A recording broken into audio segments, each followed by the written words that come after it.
एक लंबे समय पहले एक गांव में आदित्य और भावना नामक पति पत्नी रहते थे। उनका चित्रा नामक एक सुंदर सी बेटी थी। वो एक छोटी सी घर में रहते थे। आदित्य एक बहुत नेक इंसान था और जितना उसके पास था उतने में ही खुश रहने वाला था।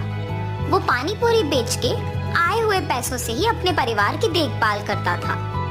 हर रोज वो सुबह उठ के पानी पूरी बना के बेचने जाता था। पानी पूरी, स्वादिष्ट पानी पूरी। एक बार खाना काफी नहीं होता है, बार बार खाने का मन करता है। 10 रुपयों का एक प्लेट, आइए आइए। ऐसे पूरी गांव में जाते हुए बेचता था। उसके बनाए हुए पानी पूरी स्वादिष्ट रहने पर सभी लोग वहाँ खाना पसंद करते थे।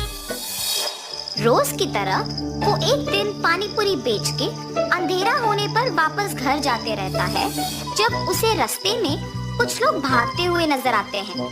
उसके पलक झपकते ही वो लोग गायब भी हो जाते हैं। कौन थे वो लोग? क्यों भाग रहे थे? और इतने में ही कहाँ गायब हो गए? ऐसे वो अपने आप में सोच रहा था जब उसे रास्ते के बगल में एक सूटकेस दिखाई देता है। ये किसका सूटकेस है? शायद किसी ने खो दिया होगा। सुबह मैं इसे जमींदार को दे देता हूँ, वो इसको उसके मालिक तक पहुँचा देंगे। ऐसे सोच के वो सूटकेस अपने साथ अपने घर ले जाता है।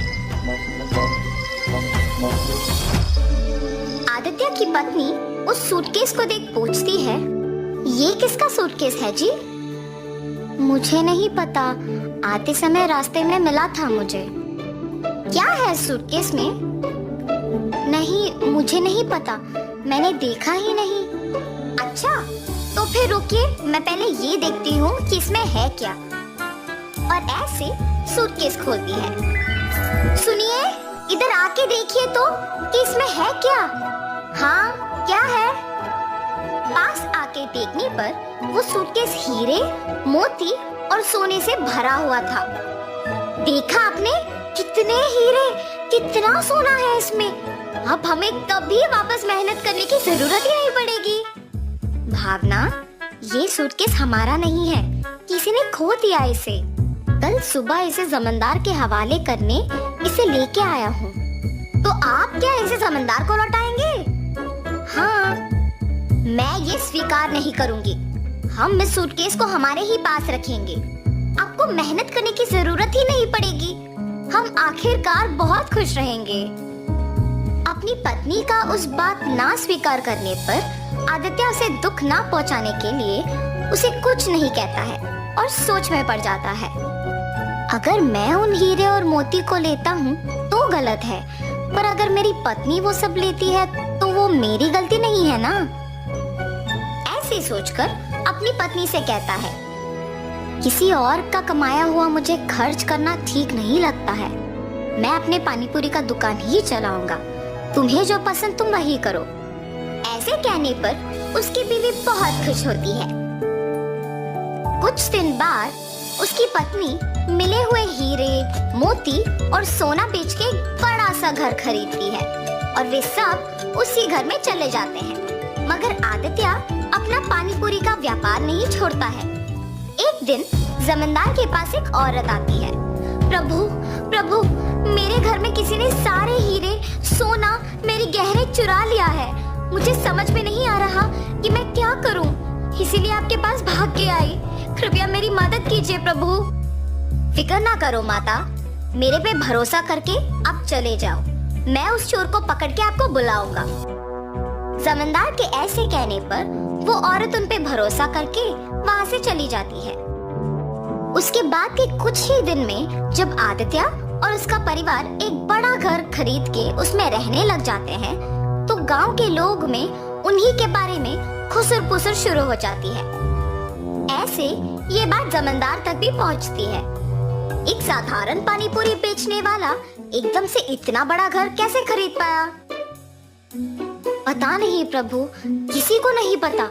गांव के सारे लोग भी आश्चर्यचकित होके इसी के बारे में बात कर रहे हैं। ऐसे ही मैं सुन के आपको बताया। ठीक है, उन दोनों को इधर लेके आओ। जी प्रभु। जमींदार के कहने पर सेवक उन दोनों को उनके पास लेके जाते हैं। आदित्य, मुझे तुम्हारे बारे में सब पता है, तुम्हारे व्यापार के बारे में भी पता है। तुम्हें कुछ पूछने के लिए यहाँ बुलाया हूँ। पूछिए प्रभु। कुछ नहीं, तुम इतने कम दिनों में उतना बड़ा घर कैसे खरीद पाए हो? सच बताओ। क्या ये पूछने के लिए जमींदार हमें यहाँ तक बुलाए हैं? मुझे ही बताना होगा कुछ, वरना मेरे पति सब सच बता देंगे। मेरे पति का कमाया हुआ पैसा हम बचा बचा के ये घर खरीद पाए हैं प्रभु। ऐसे हिम्मत से बोलती है ताकि किसी को शक ना आए।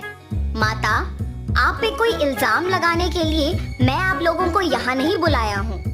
मेरे पास एक औरत आके बोली है कि उसके गहने और सोना किसी ने चोरी कर लिया और उसी समय में आपने एक बड़ा घर लिया। हालात मुझे आपसे इसे पूछने पर मजबूर कर रहे हैं, तो सच कहिए कि आपको इतने पैसे अचानक कहाँ से मिले?